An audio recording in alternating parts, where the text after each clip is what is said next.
IPL 2025 season ముగిసిన తర్వాత భారత క్రికెట్ జట్టు 5 మ్యాచ్ల టెస్ట్ సిరీస్లో తలపడేందుకు ఇంగ్లాండ్ పర్యటనకు వెళ్లనుంది.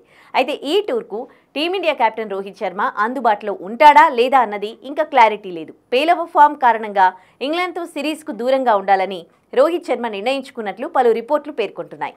రోహిత్ ఇప్పటికే తన నిర్ణయాన్ని బీసీసీఐకి తెలియజేసినట్లు వార్తలు వినిపిస్తున్నాయి. మరోవైపు టీమిండియా పేస్ గుర్రం జస్ప్రీత్ బుమ్రా ఇంకా గాయం నుంచి కోలుకోలేదు. అతడు ఇంకా బెంగళూరులోని ఎన్సీఏలోనే ఉన్నాడు. బుమ్రా పూర్తి ఫిట్నెస్ సాధించడానికి మరింత సమయం పట్టే అవకాశం ఉంది. ఒకవేళ రోహిత్, బుమ్రా దూరం అయితే ఇంగ్లాండ్ పర్యటనలో భారత కెప్టెన్గా ఎవరు బాధ్యతలు చేపడతారన్న ప్రశ్న అందరి మెదడులను తొలుస్తున్న ప్రశ్న. ఈ క్రమంలో రోహిత్, బుమ్రా బ్యాకప్గా శుభ్మన్ గిల్ పేరును సెలెక్టర్లు పరిశీలిస్తున్నట్లు బీసీసీఐ వర్గాలు వెల్లడించాయి. కాగా గిల్ ప్రస్తుతం వన్డేల్లో భారత జట్టు వైస్ కెప్టెన్గా ఉన్నాడు. అదేవిధంగా ఐపీఎల్లో గుజరాత్ టైటాన్స్ కెప్టెన్గా వ్యవహరిస్తూ ఉన్నాడు. ఇక భారత క్రికెట్ జట్టు ఏడాది జూన్ 20న ఇంగ్లాండ్ పర్యటనను ప్రారంభిస్తుంది.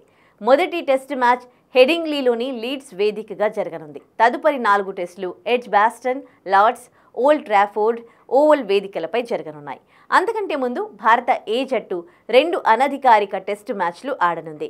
ఇక ఐపీఎల్ 2025 చివరి వారంలో ఇంగ్లాండ్ టూర్కు భారత జట్టును బీసీసీఐ ప్రకటించే అవకాశం ఉంది.